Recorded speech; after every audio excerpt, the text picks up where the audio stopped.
సరే ఇప్పుడు ఈ జనరేషన్‌లో అయితే చాలా మందికి పిల్లలు పుట్టట్లేదు అనే సమస్య అయితే మేమైతే చాలా వింటూ ఉన్నాం. అసలు ఎందుకు ఈ పిల్లలు పుట్టకపోవడానికి రీజన్ ఏంటసలు? ఇప్పుడు ఇద్దరున్నారు.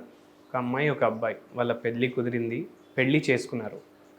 దాని తర్వాత ఏమవుతుందంటే over a period of time 2 years, 3 years వాళ్ళకి పిల్లలు పుట్టట్లేదంటే రిలేటివ్స్ క్వెషన్ చేయడం స్టార్ట్ చేస్తారు. అవును. ఎందుకు ప్లాన్ చేసుకుంటలేరు? ఎందుకు డిలే చేస్తున్నారనేసి. వాళ్ళు ఏమనుకుంటారు, ఇప్పుడు రిలేటివ్స్ ఏమనుకుంటారు, అరే వీళ్ళకు పిల్లలే ప్లాన్ చేస్తలేరు వీళ్ళు అది ఇది అనేసి. కానీ ఏమైపోయిందంటే సొసైటీలో ఇప్పుడు వాళ్ళు చెప్పుకోలేరు వాళ్ళకి ఏమైనా ప్రాబ్లం ఉందా అనేసి. అవును. కానీ యాక్చువల్ రీజన్ ఏంటంటే చాలామందికి 5 ఇయర్స్, 6 ఇయర్స్, 7 ఇయర్స్ తర్వాత ఎందుకు పిల్లలు పుడుతున్నారంటే వాళ్ళకి ప్రాబ్లమ్స్ వస్తున్నాయి. ఇప్పుడు బయట చెప్పుకోలేరు కదా ప్రాబ్లమ్స్ ఉన్నాయి అనేసి. అవును. ఇది ఎట్లా అంటే ఇప్పుడు ఒక పజల్ ఉందనుకోండి, పిల్లలు ఆడుకుంటారు కదా అన్నీ జాయిన్ చేసి మొత్తం మొత్తం పజల్ జాయిన్ చేస్తే ఒక పిక్చర్ వస్తుంది. కార్టూన్ క్యారెక్టర్స్ది వాళ్ళు తీసుకొని జాయిన్ చేస్తారు.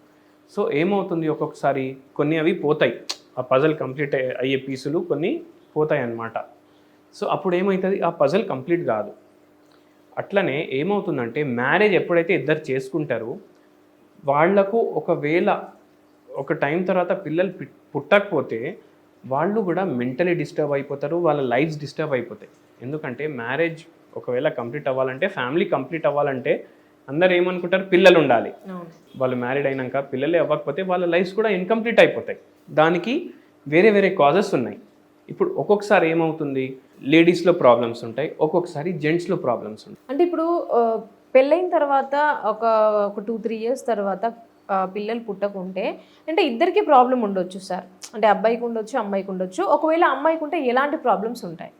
ఇప్పుడు అమ్మాయిలకి ఒకవేళ ప్రెగ్నెన్సీలో ప్రాబ్లం అవుతుంది ప్లస్ వాళ్ళ బాడీలో ఏమైనా ప్రాబ్లం ఉందంటే ఏముంటాయంటే జనరల్గా ఒక్కొక్కసారి వెయిట్ ఎక్కువ ఉంటుంది. ఓకే. సో వెయిట్ ఎక్కువ ఉండడం వల్ల కూడా పిల్లలు అవ్వడానికి కష్టం అయిపోతుంది అనమాట. అది కాకుండా కొందరికి పీసీఓడి ఉంటుంది. పీసీఓడి అంటే పాలిసిస్టిక్ ఓవేరియన్ సిండ్రోమ్. సో ఇక్కడ ఏమవుతుందంటే ఓవ్యులేషన్ అంటే ఒక ఎగ్ రిలీజ్ చేస్తుందన్నమాట ఫీమేల్స్ బాడీ. ఆ ఎగ్ తోటి స్పర్మాటోజోవా ఫ్యూజ్ అవ్వాలి, అప్పుడు ఫర్టిలైజేషన్ అయ్యి అది యూట్రస్లో అటాచ్ అవుతుందన్నమాట. సో పీరియడ్ సరిగా లేకపోతే యూటిరైన్ లైనింగ్ ఏమో సరిగా ఉండదు. ప్లస్ ఒక్కొక్కసారి ఓవ్యులేషన్ అంటే ఆ ఎగ్ రిలీజ్ అవ్వాలి కంపల్సరీ. సో ఎగ్ ఒకవేళ టైంకి రిలీజ్ అవ్వలేదు, సరిగా ఎప్పుడైతే రిలీజ్ అవ్వాలి అప్పుడు రిలీజ్ అవ్వట్లేదంటే కూడా ప్రెగ్నెన్సీలో ప్రాబ్లమ్స్ రావచ్చు. ప్లస్ ఇంకోటి ప్రాబ్లం ఏముంటుందంటే థైరాయిడ్ ప్రాబ్లం ఒకవేళ ఫీమేల్స్కి ఉంటే వాళ్ళకు కూడా ప్రెగ్నెన్సీలో ప్రాబ్లమ్స్ వస్తాయి అన్నమాట. ఇవి కాకుండా ఏముంటుందంటే ఏజ్ ఫ్యాక్టర్ కూడా చాలా ఇంపార్టెంట్. ఇప్పుడు 21 to 25 మోస్ట్ ఫర్టైల్ పీరియడ్ అంటారు. అంటే అప్పుడు 21 ఇయర్స్ to 25 ఇయర్స్ ఉంది అంటే వాళ్ళు కన్సీవ్ చేయడం అంటే వాళ్ళకి ప్రెగ్నెన్సీ రావడం అనేది ఈజీ ఉంటుంది. ఒక్కసారి 28, 29 దాటిన తర్వాత వస్తుంది ప్రెగ్నెన్సీ, కానీ లిటిల్ బిట్ డిఫికల్ట్ అయిపోతుంది. Over a period of time 32, 33 దాని తర్వాత ఇంకా డిఫికల్ట్ అయిపోతుంది అనమాట ప్రెగ్నెన్సీ రావడానికి. సో మనం ఒకవేళ పెళ్ళి అయిపోయిందంటే ఎంత తొందరగా పిల్లల కోసం ప్లాన్ చేసుకుంటే అంత మంచిది. ప్లస్ పెళ్ళి అయిపోయిన తర్వాత ఏమవుతుంది, ఫైనాన్షియల్ ప్రెషర్ స్టార్ట్ అవుతాయి, ఇంట్లో ఉన్న ప్రాబ్లమ్స్ స్టార్ట్ అవుతాయి, జాబ్ మేనేజ్ చేయాలి, ఇల్లు మేనేజ్ చేయాలి. ఇవన్నిట్లో స్ట్రెస్ ఫ్యాక్టర్ చాలా పెద్ద రోల్ ప్లే చేస్తుంది అనమాట. సో ఆ స్ట్రెస్ రావడం వల్ల ఆ పేషెంట్ పీసీఓడిలో ల్యాండ్ అవ్వచ్చు, థైరాయిడ్లో ల్యాండ్ అవ్వచ్చు, అట్లనే ఇన్ఫర్టిలిటీ కూడా రావచ్చు, డయాబెటీస్ రావచ్చు, షుగర్ వస్తే కూడా పిల్లలు పుట్టడం అనేది ఒక పెద్ద క్వశ్చన్ మార్క్ అయిపోతుంది. సో ఇట్లా మల్టిపుల్ కాజెస్ ఉంటాయి ఫీమేల్స్లో ఒకవేళ వాళ్ళు ప్రెగ్నెన్సీ రావడానికి డిఫికల్టీ అవుతుందంటే. ఓకే సార్, ఇప్పుడు పీసీఓడి కానీ థైరాయిడ్ కానీ ఫీమేల్లో వచ్చినప్పుడు దాన్ని ఎట్లా కంట్రోల్ చేసుకోవాలి? ఒకవేళ రాకుండా ఉండాలంటే ఏం చేయాలి? ఇప్పుడు మన దగ్గర రీసెంట్లీ ఒక పేషెంట్ వచ్చారనమాట. ఇదే ఇన్ఫర్టిలిటీ ప్రాబ్లం తోటి. వాళ్ళు మ్యారేజ్ అయ్యి 12 ఇయర్స్ అవుతుంది. Okay. And 6 times IVF treatment కూడా తీసుకున్నారు వాళ్ళు. అయినా వాళ్ళకు ప్రెగ్నెన్సీ రాలేదు. సో వాళ్లకు మన అడ్రస్ ఎవరో ఇస్తే మన క్లినిక్కి వచ్చిండ్రు అనమాట. ఓకే. వస్తే మనం కేసు తీసుకొని ఇద్దరికి మెడిసిన్స్ ఇవ్వడం స్టార్ట్ చేసినాము. విదిన్ 3 months ప్రెగ్నెన్సీ వచ్చింది. ఓకే. సో ఆ పేషెంట్కి పీసీఓడి ప్రాబ్లం ఉండే అండ్ థైరాయిడ్ ప్రాబ్లం కూడా ఉండే. ఓకే. అయితే she was on PCOD medication, thyroid medication, కానీ రాలేదు ప్రెగ్నెన్సీ. మన దగ్గర వచ్చిన తర్వాత నేను చెప్పేటట్టు ప్రెగ్నెన్సీ కూడా వచ్చేసింది అండ్ పీసీఓడి అండ్ థైరాయిడ్ కూడా పర్మనెంట్గా తగ్గిపోయినాయి. ఓకే. హోమియోపతి మెడిసిన్ తోటి పీసీఓడి ఉన్న అది పర్మనెంట్గా తగ్గుతుంది. అదే ఇంగ్లీష్ మెడిసిన్ వాళ్ళు ఏమంటారంటే ఒక్కసారి వచ్చిందంటే ఇంకా లైఫ్ టైం ఉంటుంది, మీరు లైఫ్ స్టైల్ మెయింటైన్ చేసుకోవాలి. కానీ అట్లా ఏం లేదు. పీసీఓడి ఉన్నా అది పీరియడ్స్ నార్మల్ వచ్చేస్తాయి, దాని తర్వాత ప్రెగ్నెన్సీ కూడా వచ్చేస్తుంది మనకు. ఓకే. థైరాయిడ్ ఉన్న థైరాయిడ్ తగ్గుతుంది, ఆ థైరాయిడ్ ఎప్పుడైతే తగ్గిపోతుందో ఇమ్మీడియట్లీ ప్రెగ్నెన్సీ కూడా వచ్చేస్తుంది వాళ్ళకు. సో అట్లా హోమియోపతి వాడితే వాళ్ళకు హోలిస్టిక్ అప్రోచ్ ఉంటుంది. హోలిస్టిక్ అప్రోచ్ వల్ల తొందరగా బాడీ రికవర్ అవుతుంది. అందరు ఏమనుకుంటారు హోమియోపతి మెల్లిగా తగ్గిస్తుంది అనేసి, అండ్ చాలా స్లో ఉంటుంది అనుకుంటారు. కానీ అట్లా ఏం లేదు, ఇది కూడా ర్యాపిడ్గా పనిచేస్తుంది. ఓకే. ఏంటంటే మనం ఇప్పుడు చెప్తాం కదా పేషెంట్కి 6 నెలలు వాడాలి, 1 ఇయర్ వాడాలి. సో 1 ఇయర్లో వాళ్ళ ప్రాబ్లం తగ్గిపోతుంది. కానీ యాక్చువల్ మెడికల్ సైన్స్ ఏమంటుంది, ఈ ప్రాబ్లం ఒక్కసారి వస్తే లైఫ్ టైం ఉంటుంది. సో లైఫ్ టైం ప్రాబ్లమ్ని మనం 1 ఇయర్లో పూర్తిగా తగ్గించేస్తున్నామంటే మనం చాలా ఫాస్ట్ యాక్ట్ చేస్తున్నాం కదా. సో హోమియోపతి చాలా ఫాస్ట్. ఇంకా ఇన్ఫ్యాక్ట్ ఇప్పుడు మనం ఇన్ఫర్టిలిటీ గురించి మాట్లాడుతున్నాము, ఇవి క్రానిక్ ప్రాబ్లమ్స్, చాలా రోజుల నుంచి ఉన్న ప్రాబ్లమ్స్. సో అవి తగ్గడానికి కొద్దిగా టైం పడుతుంది. అదే జ్వరం, దగ్గు, జలుబు ఇవన్నీ తగ్గాలి, మీరు హోమియోపతి తీసుకుంటున్నారంటే జస్ట్ 2 డేస్లోనే తగ్గిపోతాయి. ఓకే. అంటే వీటికి ఇప్పుడు థైరాయిడ్ కానివ్వండి, లేకుంటే పీసీఓడి కానివ్వండి, హోమ్ రెమెడీస్ ఏమైనా ఉన్నాయా?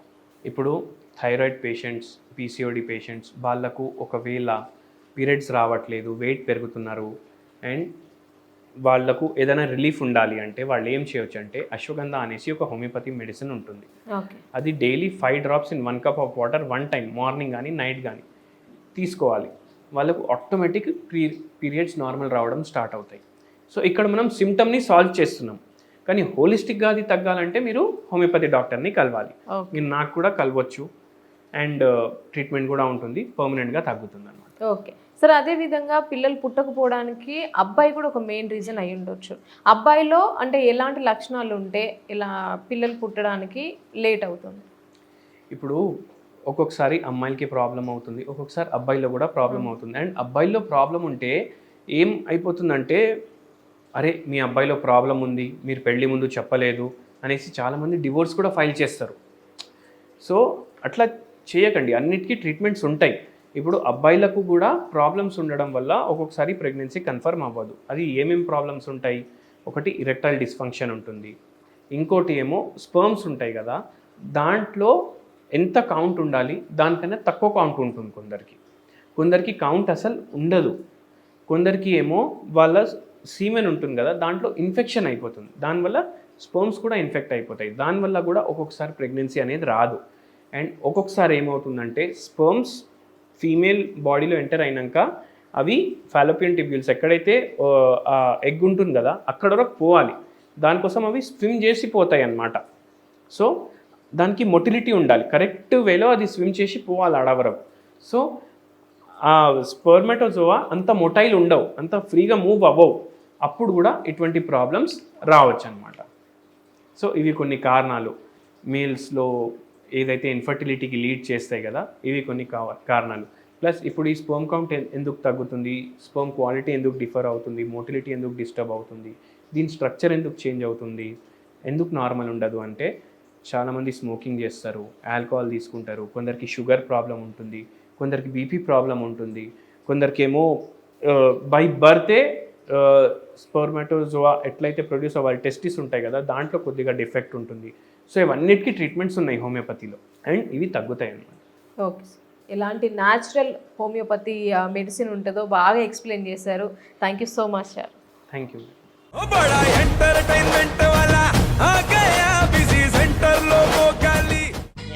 సక్కు సక్కేంద్ర సక్కు సక్కు బాయ్ బాయ్ బాయ్ బాయేంద్ర భార్గవ్ హాయ్ బాయ్. గిరాకి వచ్చే టైం ఏంది, కస్టమర్లు వస్తున్నాడు, రేడికల్ పీగురి. కస్టమర్లు వస్తున్నారు కదా మాత్రం పొగరు ఉంటుంది మరి, తగ్గించేద్దాం పొగర్ని. డబ్బులు కట్టేస్తామేంటి కొంప తీసి? లేదు కస్టమర్లు ఆపేద్దాం. పదా మరి మన బిజినెస్ స్టార్ట్ చేద్దాం.